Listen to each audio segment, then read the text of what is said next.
Good morning, students. As in this lecture, first I want to explain all of you that what is the revised syllabus of social science for 10th class in the session 2020 to 21. As many of you are so much confused regarding that what is the revised syllabus of SST. So in this lecture, after the completion of your unit 1 examination, I am going to describe you in detailed manner that what is the revised syllabus of social science for class 10th this year. So segment wise I am going to explain you that in history now you are having two sections. Earlier we are having three sections, but one section is totally deleted. So in first unit section 1 in history you are having two chapters. Both are compulsory. The rise of nationalism in Europe and second the nationalism in India.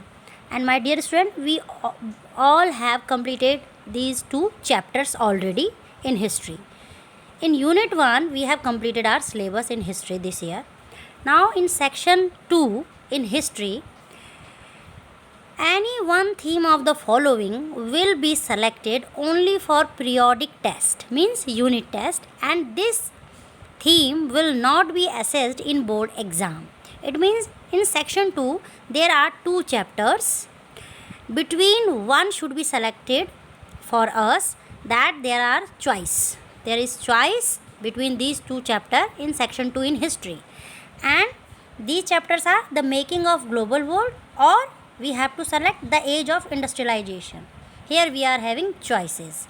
In section 1 we are not having any choice. Both chapters are compulsory and we have done it already. In section 2 history, between these two chapters one chapter is completed by us, but here we are having choices.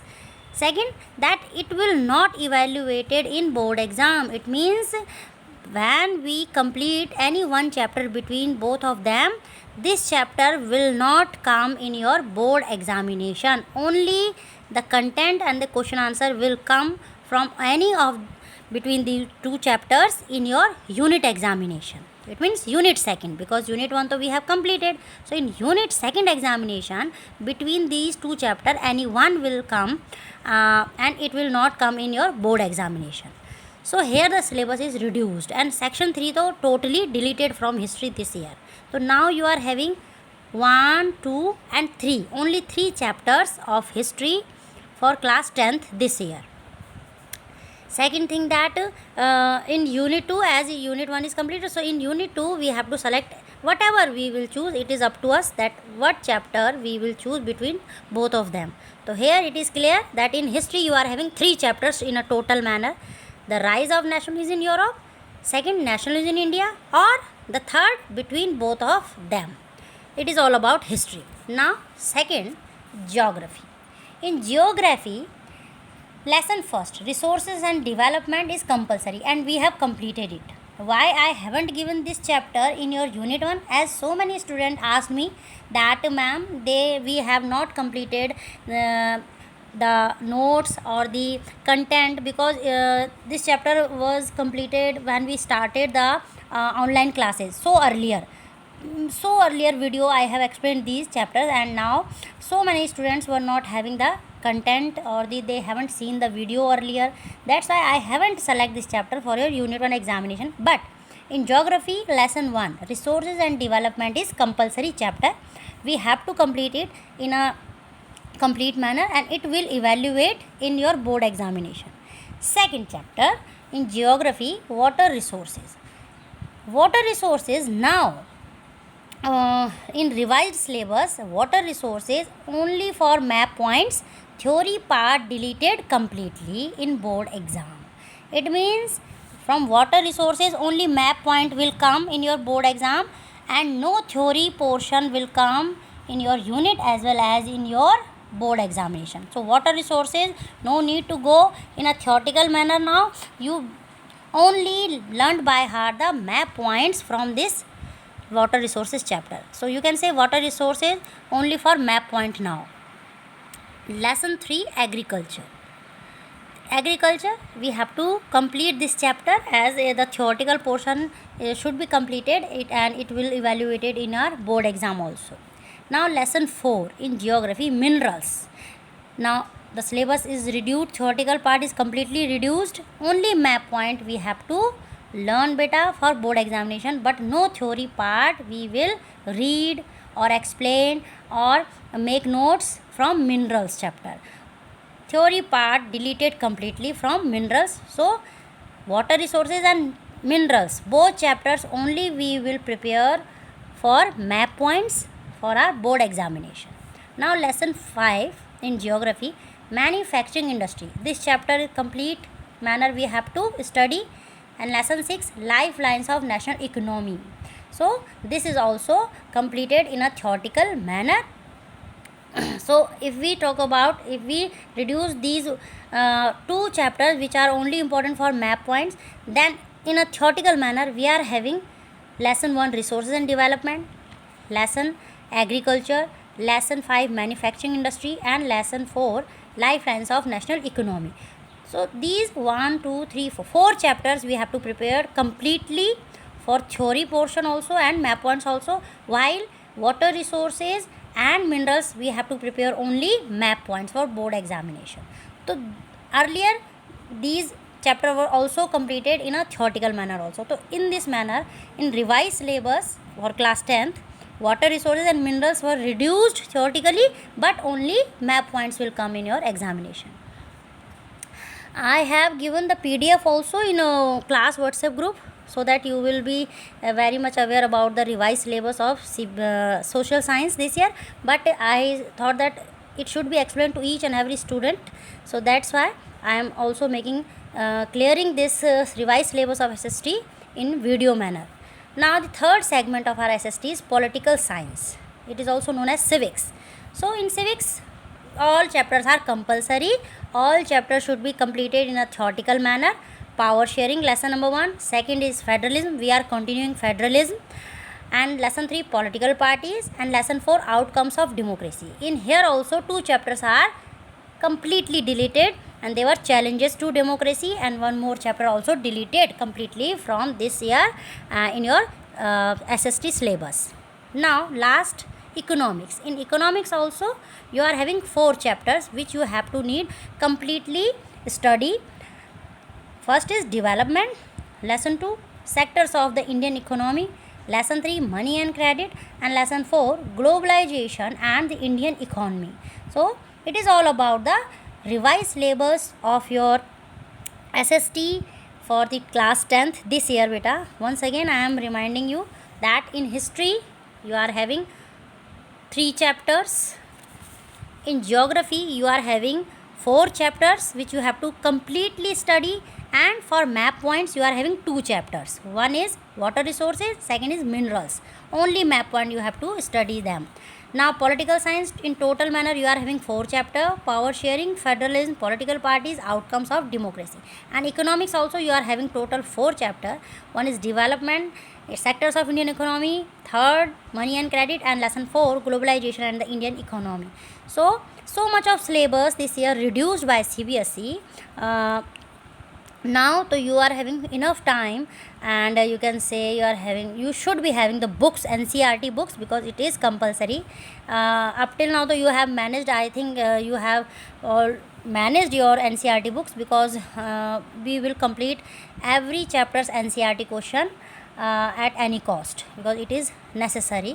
Without book I don't think that you can continue your study to get knowledge as well as to get the solid content, because NCERT book is having so many things. So it is my you can say advice that arrange NCERT books of SST, history, geography, political science and economics, so that you can study by your own also, and you can be having the full idea of NCERT pattern of the questions of every chapter. So beta, it is all about the revised syllabus of social science this year. Now we will continue the chapter which we have left before the unit 1, and this is the second part of your you can say second part of your chapter federalism. In first part we have only discussed about the definition of federalism. that what is all about the federalism.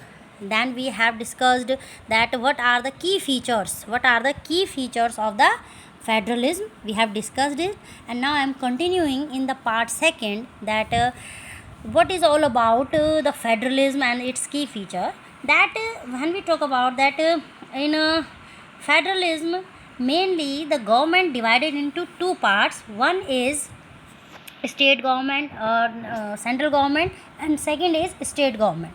So the exact balance of power between the central and the state government varies from one federation to another. Yes, when we compare so many countries where the federal system of government is continuously working, then we find that when we compare these countries, that they are having the different sort of pattern, that how they share the powers between the central and the state government.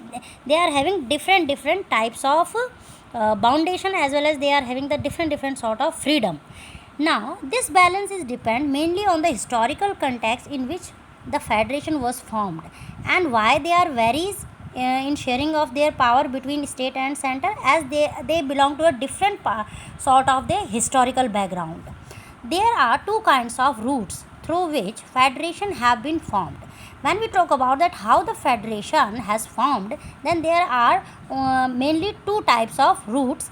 The first route involves independent states coming together on their own to form bigger unit, so that by pooling sovereignty and retaining identity, they can increase their security. This type of coming together federation include the USA, Switzerland. Coming together federation include the USA, Switzerland, and Australia. In this first category of federations, all the constituent states usually have equal power and strong vis-a-vis the federal government. So we come to know that when we study that in a federal system of government, the powers divided between state and the central government, so it is different from one country to another, as every country belong to a different sort of historical background. And when we see that there are the two main different routes by which they form the federal type of government. The first route involves independent state, that where we are talking about the nation where the states are independent, and independently they are coming together by their own, and then they are forming a bigger unit, so that by pooling sovereignty and retaining identity, they can increase their security. Yes, so in this type of you can say federation, the independent states are coming together, they are joining each other hands, and they are showing their unity, and then they are developing the sovereignty and the security among the citizens. So this type of federation is known as coming together federation, and such type of coming together federation system of government is applying now in the USA, Switzerland, and Australia. In the first category of federation, all the constituent states usually have equal power. These states are having the equal power and are strong the federal government, and in the same manner when they are having the their you can say equal power, then as a whole they are coming with the strong federal type of government. So such type of federation is known as coming together federation. Second, that the second route is where a large country decide to divide its power between the constituent state. Now the federal system of government, the second route is that where the where there is a large country, and they decide to divide their power between the constituent states and the national government. India, Spain, Belgium, because India is a second largest country in terms of population and seventh largest country area wise. So India is also a big nation. So in India, Spain, and Belgium are the example of such type of federation and this federation is known as holding together federation. It means federal system of government is applying in India, and it is known as a holding together federation, as the big countries which are big in terms of population, in terms of area, they divide their power under federal system of government into the different constituent assembly or states, and such types of federation, yeah, you can say such type of federal system of government is known as holding together federation. So the question can be asked that what do you mean by holding together federation? Give two examples of the countries where the holding together federation is implementing. So holding together federation is a federation where a big country decides to divide its power between constituent states, and the example of such type of nation are India, Spain and Belgium are having the dash type of federation. It means holding together federation. While coming together federation, that where the different independent states coming together to establish sovereignty and to make the country people secure, and such type by the distributing of power, and this type of federation is known as coming together federation, and it included the country like USA, Switzerland and Australia. It is all about that. By these are the two routes by which we can understand that how the federal system of government works in a nation. Now that in this second category, it means holding together federation, the central government tends to be more powerful vis-a-vis the states. Yes, when we talk about the holding together federation, so the central as well as state, both government are powerful to take their decisions. Very often different constituent units of the federation have unequal powers. Yes, it may be possible that sometimes the constituent units in the holding together federation were not having the equal type of powers. Some units are granted special powers. Yes, there are some units that where they are having the special, you can say secured special powers, and that's why it is one you can say one different point in holding together federation. Now the next point, what makes India a federal country? Because we know that India is a federal nation. Federal system of government is adopted in India, and power sharing also, equal power sharing formula is also applying in India. India is a democratic nation. So what are the things that we results we conclude that India is a federal country? So here you come to know that why we call India is a federal nation. That we have earlier seen how small countries like Belgium and Sri Lanka face so many problems of managing diversity. Yes, you have studied about Sri Lanka and Belgium, that how many struggle, what different types of struggle these country people suffered, and then they established the equal power sharing. What about a vast country like India? Now you can understand that how small Belgium was, how small Sri Lanka was, area wise, population wise. Now you can imagine as a citizen of India that when we talk about that to hold command, to hold federal system of government, the country like India, which is second populous country, which is the most diverse country in the world, which is the world largest democratic nation around the world, that when we apply the federal system in India, the country like India, now how challenging it will be. What about a vast country like India with so many languages, religions and regions? Yes, if you talk about that geographically India is having the different types of features, as you can say flora and fauna. It is so diverse in geographical condition also. Now language, most diverse country, and religion also, that how diverse it is in religion. What are the power sharing arrangements in our country? Yes, now what is the system, what are the arrangement has done by the government of India to run federal system smoothly in our nation? Let us begin with the constitution. India had emerged as an independent nation after a painful and bloody partition. Yes, we know that after the partition, that what type of situation we survived and what a painful past we were having. Soon after independence, several princely states became a part of the country. The constitution declared India as a union of states. In our constitution, our India is declared as a union of states. Although it did not use the word federation, the Indian Union is based on the principles of federalism. Yes, although federation word is not used in our Indian constitution, but still the principle by which our government smoothly run the country, they are totally similar to the federal system or federalism. That's why we used to call India as a federal country. Let us go back to the 7 features of federalism mentioned above. We can see that all these features apply to the provisions of Indian Constitution.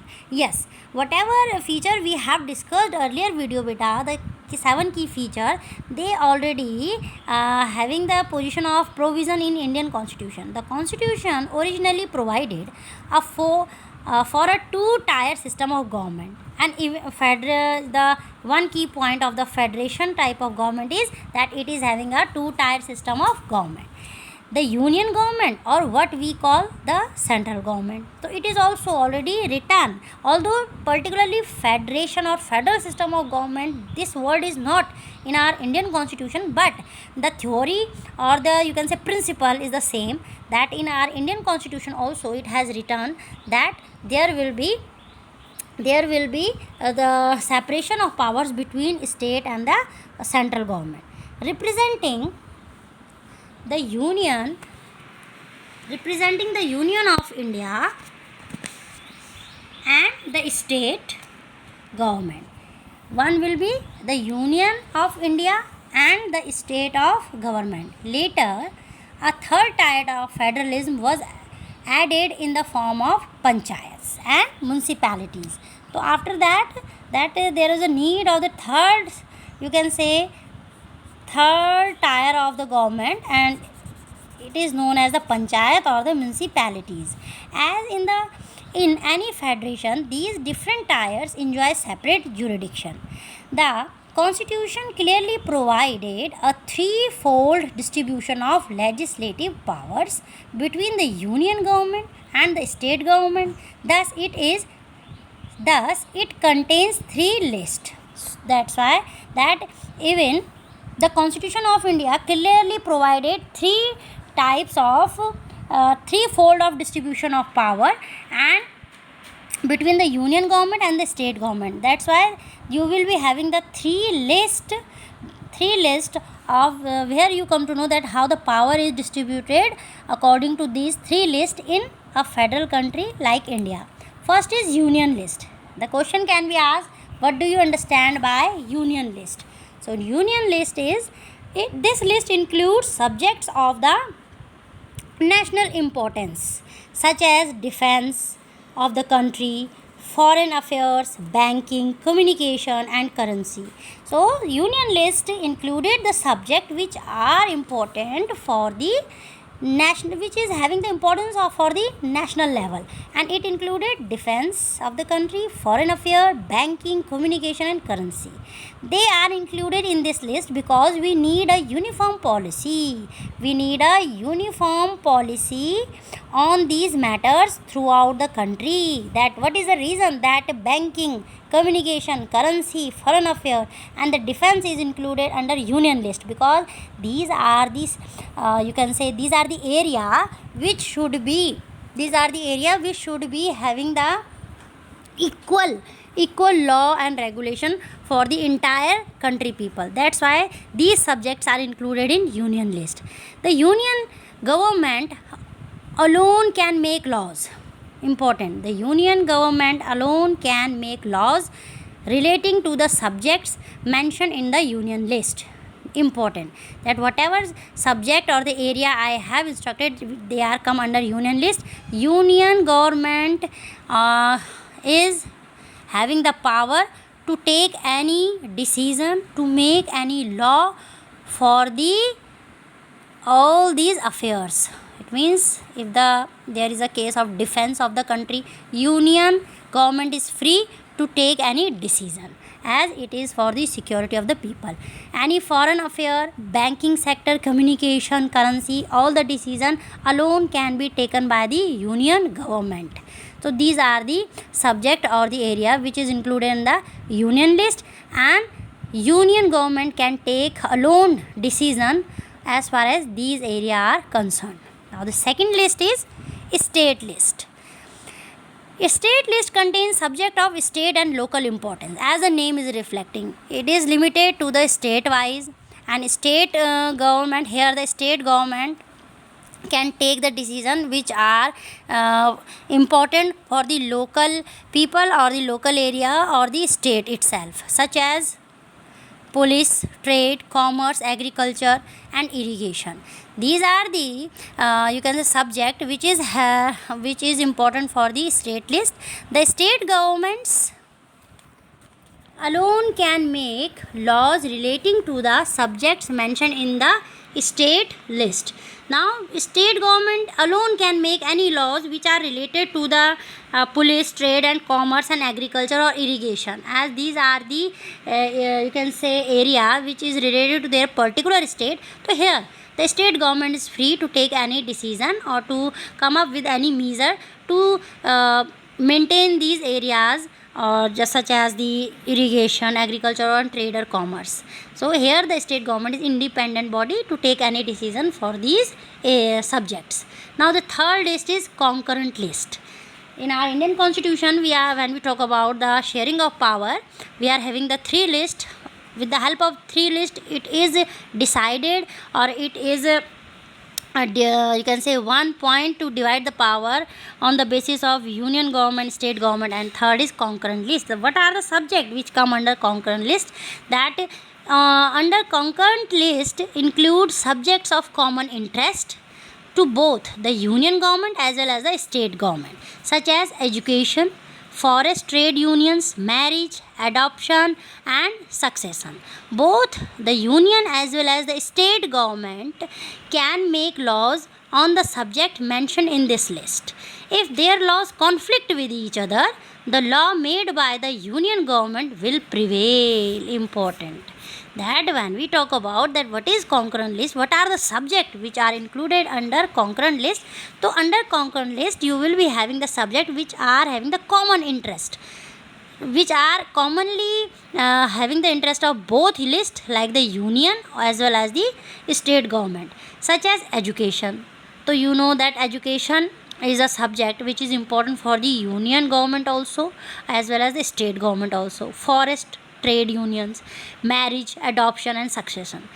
Here both the union as well as the state government can make laws. Here both, when we talk about the subject which come under the concurrent list, in these subject both the central or the union government or the state government both are independent. They can take their own decision, and if their laws conflict with each other, and if the central government laws whatever they made for any concurrent list subject clash with the state list, in this manner whose law will be accepted, union government law will be accepted, and it will, you can say, it will be important that it should be practiced. So here the union government is showing its power over the state government. So it is all about, as for this second part of your federalism, that we have discussed the definition of federalism, then the key feature of federalism we have discussed, then we discussed that what is coming together federation and what is holding together federation. These are the two routes by which we come to know that how the nations are following the federal government of system. Next we have discussed that what are the reasons that which makes India as a federal country. It means why we call the India as a federal country. So we have discussed it that in our constitution also federation system has adopted, although the name of federation system is not there, but under the, when we study the dividation of power, among the union list, state list and the concurrent list, then we come to know that it is similar to the federal system of government. Now, what about subject that do not fall in any three these list or subject like computer software that came up after the constitution was made? According to our constitution, the union government has the power to legislate on these residuary subject. It will discussed in your third part. So it is, we will discuss it in the third part of the lecture. Till then, continue your notes, come up with the same spirit, do your best, make notes, do whatever homework will be given in your SST. Now I think there will be no confusion regarding your revised syllabus of SST. God bless you. Thank you.